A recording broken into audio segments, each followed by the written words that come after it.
I arrived at the law school auditorium an hour before the event was supposed to start, dressed in a simple navy blazer, gray trousers, and a plain white shirt, trying to appear inconspicuous. My son, Alex, had insisted I come, telling me it was a proud day, a moment when all the parents were invited to witness their children's achievements, and though I wasn't particularly thrilled about mingling with strangers in a fancy academic setting, I had promised him I would be there. The building itself was imposing, glass and steel reflecting the late morning sun, and students hurried past me in their caps and gowns, laughing and waving at one another, the air filled with a sense of youthful excitement I hadn't felt in years. As I walked through the large double doors, a woman at the registration table glanced at me, her expression neutral but faintly wary, and said, "Can I help you?" I smiled politely, explaining that I was there for the ceremony. She scribbled something on a clipboard and waved me along without another word. Immediately, I felt the subtle tension in the room, the way other parents eyed me as I passed, whispering quietly among themselves.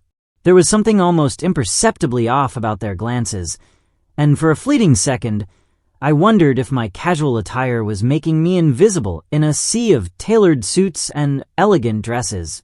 I brushed the thought aside and found a seat near the back, careful to remain unobtrusive, waiting for the ceremony to begin. Moments later, the room started filling rapidly. Parents in designer clothing, women in high heels clicking on the polished floor, men adjusting ties, all seemed absorbed in the excitement of the day. I noticed that my presence seemed to attract the occasional sidelong glance, some curious, some judgmental. A few students whispered to each other, pointing discreetly in my direction, and I realized with a pang of irritation that they assumed I was part of the staff, maybe a janitor, an usher, someone who belonged to the background machinery of the event rather than the audience. I clenched my jaw, but kept my composure. My son, Alex, had always been proud of his achievements, and I would not ruin the moment with petty anger. As the program began, the hall darkened slightly, the stage lights coming to life. Faculty members walked to the podium, giving speeches that celebrated hard work, dedication, and the pursuit of justice, words that sounded hollow to me, but clearly inspired everyone else. I could see students' parents sitting upright, nodding proudly, exchanging glances that said, "This is our child," the kind of unspoken competition that seemed almost ingrained in these circles. I remained calm, folding my hands neatly on my lap, observing quietly. Then the moment came. The dean called out names, one by one, each student walking to the stage, receiving accolades, shaking hands, and returning to their seats with wide smiles. I felt a rush of pride and anticipation as my son's name approached the list. "Alexander Mason!" the dean's voice boomed. The applause was immediate, and I felt a surge of warmth, standing instinctively, ready to cheer.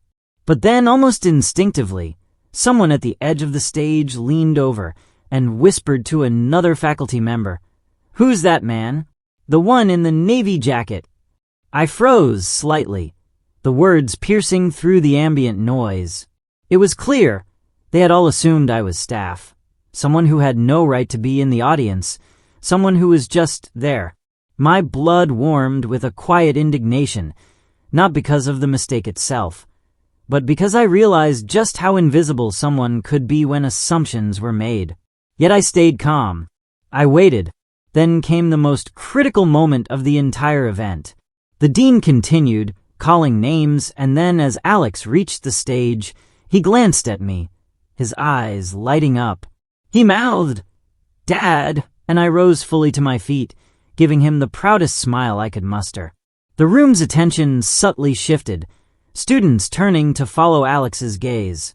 And then the dean, reaching the microphone, said, "And we'd like to acknowledge the families who've supported our students. Mr. David Mason, father of Alexander, please stand to be recognized." The room fell silent for a heartbeat, a collective intake of breath that seemed to stretch time. Heads turned, and the faculty members who had earlier assumed I was staff froze mid-step. The realization rippled through the crowd. Murmurs erupted, soft at first, and then louder. "He's the father?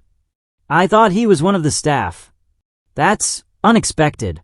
I could feel the subtle shift in the air, a blend of surprise, respect, and perhaps a tiny sting of embarrassment for those who had judged based on appearances alone. I remained composed, standing tall, letting the moment settle, and as Alex shook the dean's hand and returned to his seat, he gave me a grin that made every assumption, every sideways glance, worth enduring. For the first time in a long time, I felt fully visible. Not as an outsider, not as someone to be underestimated, but as a parent whose presence mattered profoundly. After the ceremony, as families mingled, exchanging photos and congratulations, I noticed a few staff members approaching, hesitating slightly, then offering polite apologies for the misunderstanding. I smiled graciously, letting them know it was fine, but inside I relished the quiet triumph of having been recognized on my own terms. It wasn't about vengeance or proving anyone wrong, exactly, but about reclaiming presence, dignity, and the acknowledgement that appearances can deceive. That afternoon, we walked together through the campus, Alex chattering about classes, professors, and future plans, and I listened, heart swelling with pride.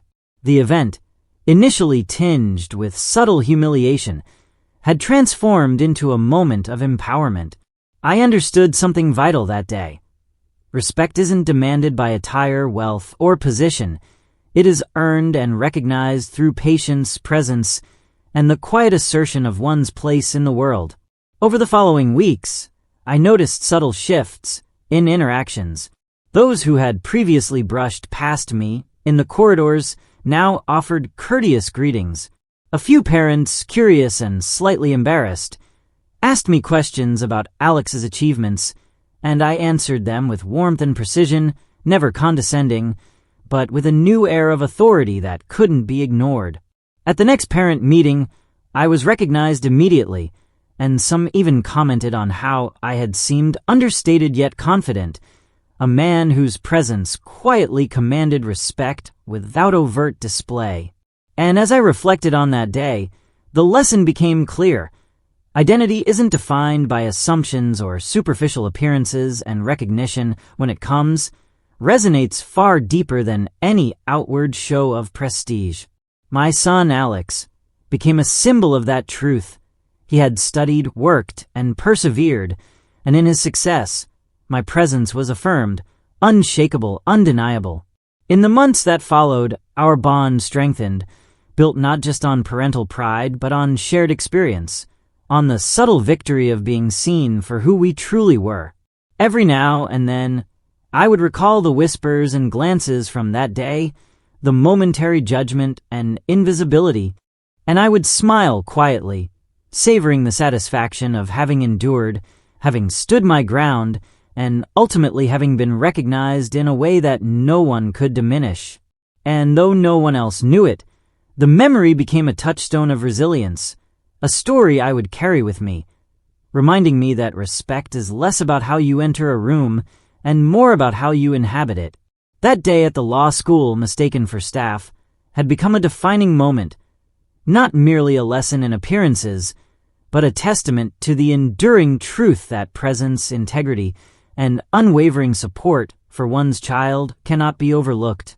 The applause, the eyes turning, the acknowledgement of my role in my son's journey, it lingered in my mind like a quiet triumph, a story of being seen and honored, a reminder that patience and dignity always outlast momentary misjudgment.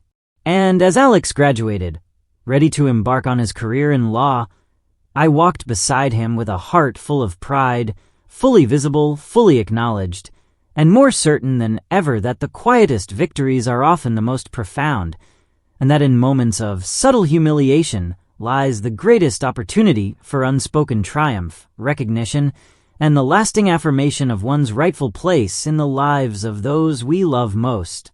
After the ceremony, the crowd thinned slightly, but the echoes of applause and whispered astonishment still lingered in the high-ceilinged hall.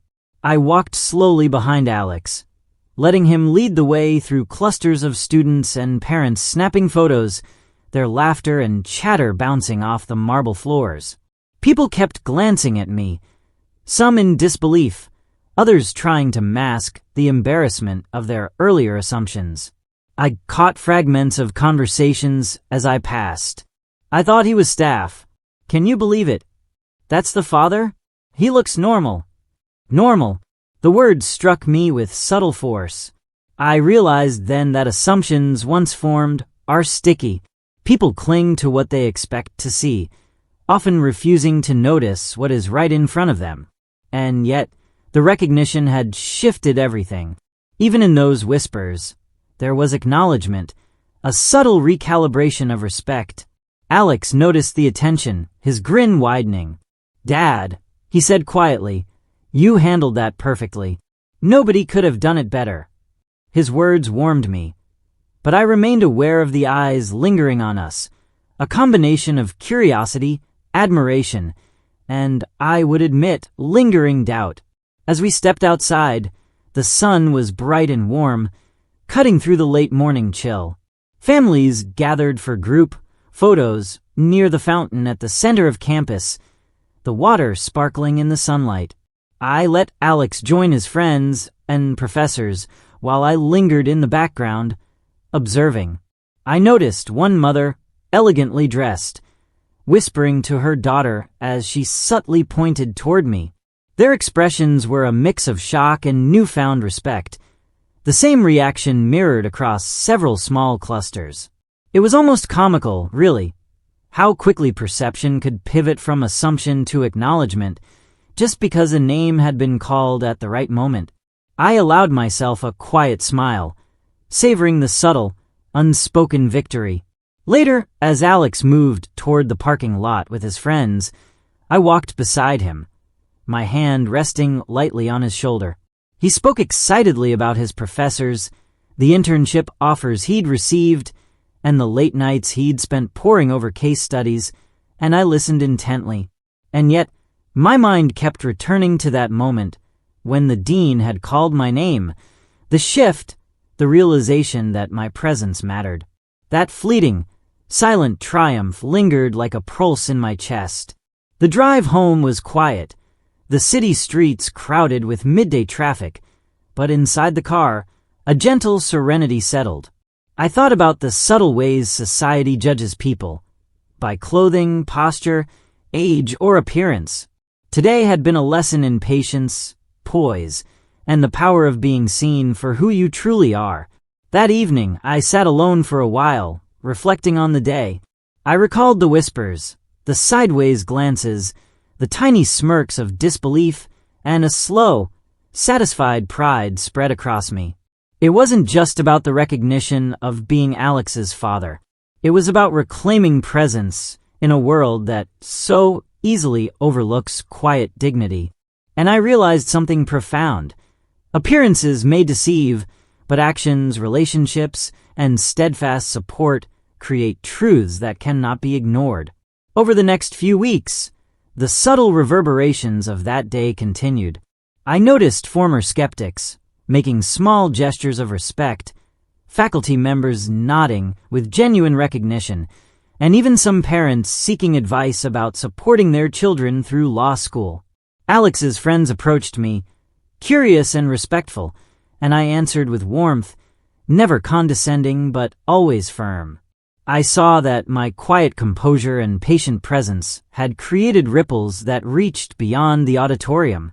And then came the moment I hadn't anticipated, a formal invitation to attend a faculty lunch, where parents who had demonstrated exceptional support for their children were being acknowledged. I smiled, recalling the irony. The same people who had assumed I was nothing more than staff would now sit alongside me at the table, formally acknowledging the role I had played in Alex's success. When I entered the faculty dining hall, there was a subtle pause. Conversations halted, eyes turned, and for a moment, The room held its breath. Faces shifted, some with recognition, some with mild embarrassment, all processing the reality that I was here, in a position of quiet respect. The dean approached, extending a hand, and I shook it firmly. "Mr. Mason," he said, "your support of Alexander has been extraordinary. It's clear where he gets his drive and focus." I nodded humbly, expressing my gratitude, but inside, the sense of vindication was strong. It wasn't revenge in the petty sense. It was the acknowledgement that patience, dignity, and steadfast presence ultimately command respect far deeper than arrogance or wealth. As the meal progressed, I engaged in conversation with other parents, some of whom had been skeptical on the first day. They asked questions, shared stories, and gradually, the earlier assumptions melted away, replaced by curiosity, admiration, and an understanding of what true support looks like. Alex's achievements were now inseparable from the subtle truth that had been quietly established that morning. Presence matters. Recognition is earned through patience, and dignity is unshakable when you remain true to yourself. Weeks turned into months, and the story of that day, the misidentification, the moment of acknowledgement, and the subtle triumph, became a quiet legend among Alex's circle. Students and parents alike spoke of it, a testament to the power of patience and quiet authority, and whenever I thought back to it, I felt a deep sense of satisfaction. Not the shallow satisfaction of being proved right, but the profound contentment that comes from knowing you stood firm, remained composed, and ultimately were recognized for who you truly are. That lesson, embodied in a single unforgettable moment at a law school ceremony, became a guiding principle. It reminded me, every time I saw my son succeed, that quiet dignity, unwavering support, and the courage to stand in your truth cannot be overlooked. And so life continued, filled with pride, small victories, and the enduring understanding that respect and recognition are earned not by assumptions, appearances, or superficial judgments, but through steadfast presence, integrity, and the enduring love and support we offer those we care for most. Even today, when I recall the whispers, the surprised glances, and the quiet astonishment that rippled through the auditorium that morning, I smile, because I know that the man they had dismissed as staff had always been far more than a mere observer. He was a father, steadfast, patient, and ultimately acknowledged, a subtle, unspoken hero in a story of triumph, patience, and the quiet power of being truly seen. Months passed, but the memory of that law school ceremony never left me. Every time I recalled the moment the dean called my name and the auditorium realized who I was, a quiet fire of vindication still burned in my chest. But life has a way of layering challenges on top of triumphs. One evening, as Alex prepared for a moot court competition, I attended a small reception held by the law school's alumni network. The room was filled with elegantly dressed professionals, older professors, students' parents, and influential figures in the legal world. I could feel the subtle current of judgment flowing through the room, the same current I had experienced months earlier. Some parents whispered about my presence before looking directly at me, clearly recalling their earlier mistake. I kept my expression neutral, moving with the calm of someone fully aware of his worth. Alex stayed close, confident and proud, his own poise reflecting the countless nights we had spent together preparing for exams, discussing cases, and navigating the rigors of law school. As we approached the registration table, a woman glanced at me and whispered something to the staff beside her. Their eyes widened slightly as they processed the reality. I was not staff, not a mere attendee, but a parent with authority, presence, and a quiet, undeniable dignity. I smiled politely, letting them see that their whispered disbelief held no power over me. And then it happened. A group of parents, ones who had earlier subtly disrespected me, approached Alex with congratulations, only to freeze mid-step as they noticed me standing there. One of them, a father in an expensive suit with a carefully groomed appearance, extended a hand toward me, his smile slightly forced. "Mr. Mason," he said, "I didn't realize you've been so involved with Alex's achievements. Truly impressive." I shook his hand firmly, acknowledging his words with a quiet nod. Inside, a small, almost imperceptible victory surged. This was recognition earned, not demanded. The room buzzed with a subtle energy, whispers of astonishment weaving through conversations. People were recalibrating their judgments, adjusting perceptions formed too quickly based on appearances. Later, Alex was called to the podium to receive a special award for academic excellence and leadership in student organizations. As he walked across the stage, I felt the same pulse of pride I had felt months earlier, the deep satisfaction of knowing that my presence, guidance, and unwavering support had played a silent, crucial role. When he turned to acknowledge me from the stage, the room seemed to pause. The faculty, students, and parents, all eyes were drawn toward the man who had been dismissed months before as just staff, now standing fully visible, fully recognized, a subtle authority radiating from his calm demeanor.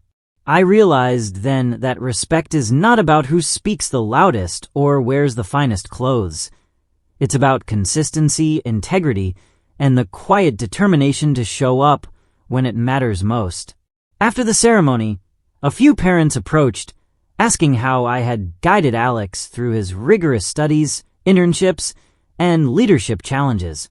I answered honestly, emphasizing patience, discipline, and unwavering support. Some listened with genuine interest, others with quiet envy, realizing too late that their assumptions had blinded them to what truly matters. That evening, as we left the event, Alex said quietly, "Dad, they all thought you were nothing. And now, I think they understand." I nodded, feeling a profound satisfaction that went beyond pride in my son. It was a lesson in resilience, dignity, and the subtle, enduring power of being seen for who you truly are. Weeks later, the opportunity for a more public confrontation presented itself. The law school was hosting a parent-student gala, a formal evening affair designed to celebrate accomplishments, foster networking, and subtly highlight prestige. The venue was a grand hall with high ceilings, crystal chandeliers, and polished oak floors. I arrived early, dressed impeccably yet simply, allowing my presence to speak louder than any attire. As I entered, I noticed several parents from previous events exchanging glances, their recognition tempered with a hint of discomfort. They remembered the misjudgment. They remembered the whispers that had once filled the air. This time, the dynamic had shifted. I moved through the room with calm confidence, greeting faculty members and parents alike. Conversations paused, and eyes followed, not in judgment, but in measured acknowledgement. Later, a group of parents who had previously whispered about me approached Alex and me. They attempted small talk, their tone polite but slightly forced. One mother asked, "Mr. Mason, how do you manage to balance so much involvement in Alex's education?" I smiled, answering with warmth, describing late-night discussions, encouragement during exam preparation, and the quiet but steadfast guidance I had offered him over the years. Their expressions shifted slowly from polite curiosity to admiration, the realization settling that my role had been vital all along. Alex, standing beside me, seemed to glow with quiet pride, understanding the significance of the subtle vindication unfolding. The gala continued, filled with music, laughter, and conversation. But I noticed the difference, the shift in perception. The recognition that had once been delayed was now fully acknowledged. That night, as the event concluded, the dean approached me privately, offering sincere congratulations. "David," he said, "I must commend you. The way you've supported Alex is extraordinary. Many parents could learn from your example." I thanked him graciously, feeling a profound sense of closure. For months, I had carried the quiet memory of that first misjudgment, and now it had transformed into recognition, respect, and acknowledgement in every form that truly mattered. As we left the gala, walking together under the stars, Alex glanced at me. "Dad," he said softly, "today everyone saw you. I think they finally understand." I placed my hand on his shoulder, feeling the weight and warmth of the moment. "It's not about them," I said. "It's about patience, presence, and staying true to who we are. Recognition will come. Sometimes quietly, sometimes in a moment that lasts a lifetime, but it will come." That night, I realized the ultimate truth. Respect and acknowledgement are not granted by assumptions, appearances, or fleeting impressions. They are earned through patience, consistency, and unwavering dedication. The journey that began with whispers and mistaken assumptions had culminated in full, undeniable recognition, not just as Alex's father, but as a man whose presence, guidance, and integrity could not be overlooked. And as we drove home, the city lights reflecting on the car windows, I felt a deep, enduring satisfaction. Not revenge, not confrontation, but the quiet, powerful triumph of being fully seen, fully acknowledged, and fully respected. That moment, built over months of perseverance, patience, and unwavering support, would remain with me forever, a testament to the enduring power of dignity, presence, and the love that shapes lives in ways no one can ever misjudge or erase. The weeks following the gala were a strange mixture of quiet triumph and reflection. Though I had been fully recognized as Alex's father, the whispers of the past still lingered in the corners of my mind. One afternoon, I returned to campus with Alex for a networking seminar. The building was bustling with students and parents, but I noticed several faces from the auditorium and gala, parents who had once glanced at me with subtle condescension, pause and study me carefully, their expressions shifting from skepticism to cautious acknowledgement. Inside, I felt a surge of satisfaction, but there was something more powerful brewing, a deep understanding of the sacrifices I had made to guide Alex here, the nights I had spent poring over legal texts, the time I had dedicated to shaping his confidence and ambition. I realized then that recognition in the public eye was one thing, but personal triumph, knowing what I had endured and contributed, was far more profound. As Alex engaged with other students, I walked quietly through the halls, reflecting. Memories surfaced. The long evenings when I helped him draft arguments for mock trials, the relentless practice sessions that left both of us exhausted, the subtle encouragement when failure loomed as a threat. I remembered times when I had been overlooked, doubted, or dismissed by colleagues, acquaintances, even casual observers who assumed that involvement in my son's success was trivial. Those memories fueled a quiet, simmering determination. It wasn't anger that drove me. It was the steady fire of perseverance and dignity. Later, I encountered one of the parents who had been particularly dismissive at the law school ceremony. A woman with an air of privilege, her expression initially polite but tinged with patronization, smiled thinly. "David, you've done an incredible job with Alex," she said. Her words were carefully measured, almost rehearsed. I returned the smile with calm authority. "Thank you," I said simply. It wasn't easy, but worth every moment. There was a pause, a subtle hesitation, as if she realized that my efforts and presence could not be diminished or ignored. That moment crystallized a lesson I had lived for years. Respect is earned, not assumed, and assumptions crumble when met with steadfast commitment. As we left the seminar, Alex's hand brushed against mine, a silent acknowledgement of shared struggle and victory. I smiled, knowing that the quiet triumph of being seen and understood was far more powerful than any public applause. The story reached its turning point during Alex's final year of law school, when he had to present a major legal research project in front of faculty, visiting scholars, and distinguished alumni. The auditorium was packed, the tension palpable. I arrived early, sitting in the middle row, observing quietly. Across the room, a few parents I recognized from past events shifted uneasily, clearly remembering their earlier misjudgments. They whispered softly, glancing toward me and Alex, and I could feel their apprehension, the subtle acknowledgement of a truth they had once failed to see. As Alex took the stage, delivering his presentation with poise and clarity, I felt an overwhelming sense of pride. Every carefully crafted argument, every late-night discussion, every gentle nudge of encouragement I had offered over the years had culminated in this moment. Then came the most dramatic moment. After the presentation, the floor opened for questions. One of the same parents who had whispered about me months earlier attempted to challenge Alex's conclusions, their tone condescending, testing him in front of the room. Alex paused briefly, then responded with precision, intelligence, and confidence. The faculty members nodded in admiration. I felt a surge of quiet triumph. It wasn't just that Alex had defended his work brilliantly.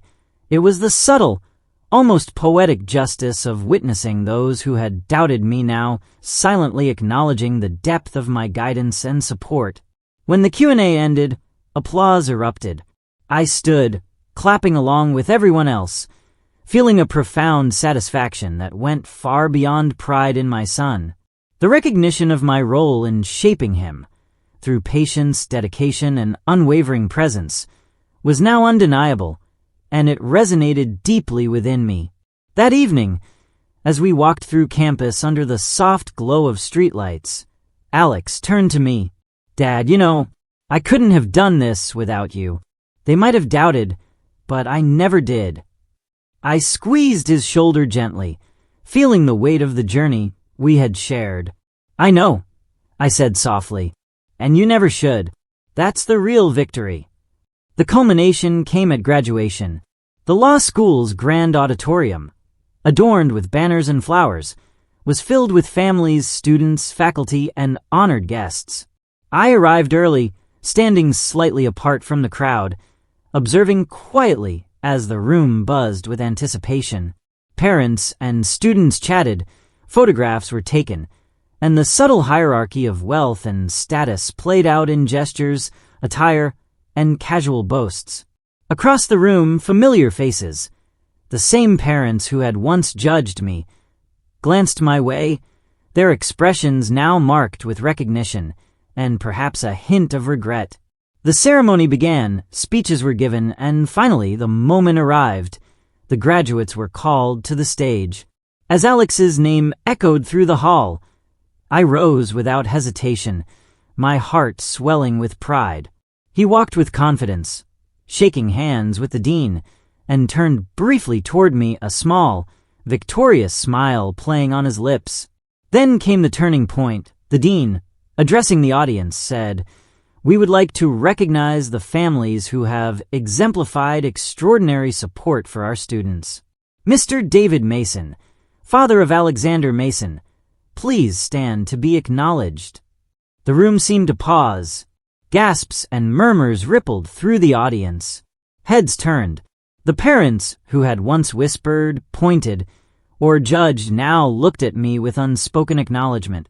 Eyes widened, whispers ceased, and for a brief, electrifying moment, the hall was entirely still, focused on the man who had been dismissed as just staff months before. I stood tall, taking in the scene, faculty nodding respectfully, students clapping, parents whispering with a mixture of astonishment and admiration. It was a victory that went beyond personal pride. It was proof that patience, dignity, and steadfast support cannot be overlooked or underestimated. After the ceremony, as we walked through the courtyard, the sunlight glinting off the polished surfaces of the campus buildings, Alex spoke softly. "Dad, today everyone saw you, every last one of them." I nodded, feeling the depth of the moment. "It's not about them," I said quietly. "It's about standing true to yourself and supporting those you love. Recognition will come always in its own way." That day, I understood fully the power of presence, patience, and unwavering integrity. Years of subtle support, unseen effort, and quiet perseverance had culminated in a moment of undeniable acknowledgement. I had been mistaken, judged, and underestimated, but through patience, dignity, and love, I had achieved the most profound recognition possible. Not through confrontation, anger, or pride, but through the quiet, unstoppable force of steadfast presence. And as we left the auditorium, Alex by my side, faculty members and parents alike offering nods of acknowledgement, I realized that the man once dismissed as just staff had emerged as a symbol of quiet triumph, a testament to the enduring power of patience, dignity, and love. Recognition, I understood, is not demanded.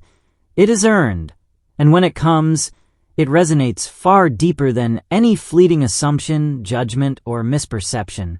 That day at my son's law school graduation, I was fully seen, fully acknowledged, and fully honored, a triumph that no one could ever take away.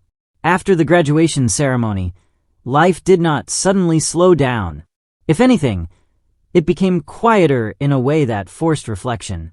Alex moved forward into his clerkship, his days filled with long hours, new responsibilities, and the pressure of proving himself in rooms far more intimidating than a university auditorium. I watched him from a distance, careful not to interfere, offering guidance only when he asked. That was how it had always been between us: support without control, presence without dominance. One evening, weeks after graduation, he came home later than usual. He sat across from me at the kitchen table, exhaustion lining his face, and for the first time in a long while, he looked unsure. "Dad," he said softly, "today one of the senior attorneys asked me where I learned to think the way I do." I didn't even hesitate. I said, "My father." The words struck me harder than any applause ever had. In that moment, every sacrifice returned to me with sharp clarity. The nights I skipped rest to help him rehearse arguments, the weekends I worked extra shifts to afford his books, the moments I swallowed my pride when people underestimated me. None of it had been visible to the world, but it had been visible to him. And that was everything.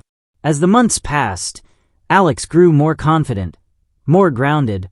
I noticed the way he spoke now, measured, calm, unshaken by pressure.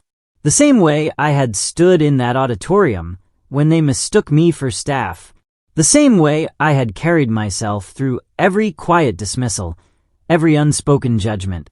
One afternoon, I attended a legal symposium where Alex was invited to speak on a panel. This time, no one mistook me for staff. They greeted me by name. Some even asked for my opinion, but none of it felt as significant as the moment Alex stepped off the stage, walked straight toward me, and said, "I carry you with me into every room." I realized then that recognition does not always arrive in loud announcements or public acknowledgement. Sometimes it arrives in the quiet certainty that the person you poured yourself into has become something strong, ethical, and unbreakable, and no one could ever take that away. Years later, long after the law school events faded into distant memory for everyone else, I found myself walking across that same campus again. Alex had invited me back, this time as a guest speaker for a seminar on mentorship, resilience, and family support. I stood behind the podium, looking out at a room full of students, parents, and faculty. Faces eager, uncertain, hopeful. Faces that reminded me of how easily people judge what they do not understand. I told them the truth, not the polished version, the real one.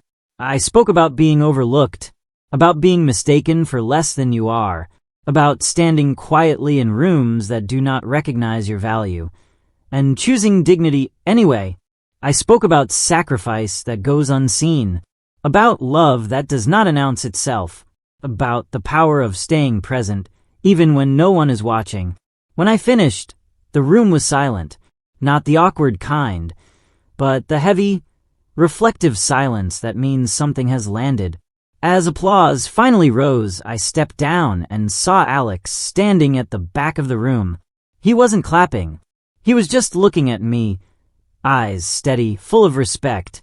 Later, as we walked across campus together, he said something I will carry with me for the rest of my life. "They may have called your name that day," he said, "but you earned it long before anyone knew who you were." And that was the moment I understood the full meaning of the journey. Being mistaken for staff was never the insult. The real insult would have been changing who I was to demand validation. I never did. I remained patient, present, steady, and in doing so, I taught my son something far greater than law.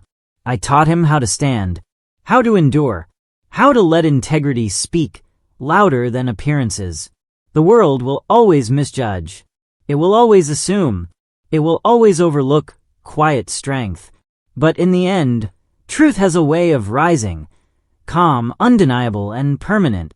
That day at my son's law school was never about embarrassment or revenge. It was about legacy, about what remains after the whispers fade. And when my name was finally called, it wasn't just recognition. It was confirmation that quiet dignity, unwavering love, and steadfast presence will always outlast judgment. Always.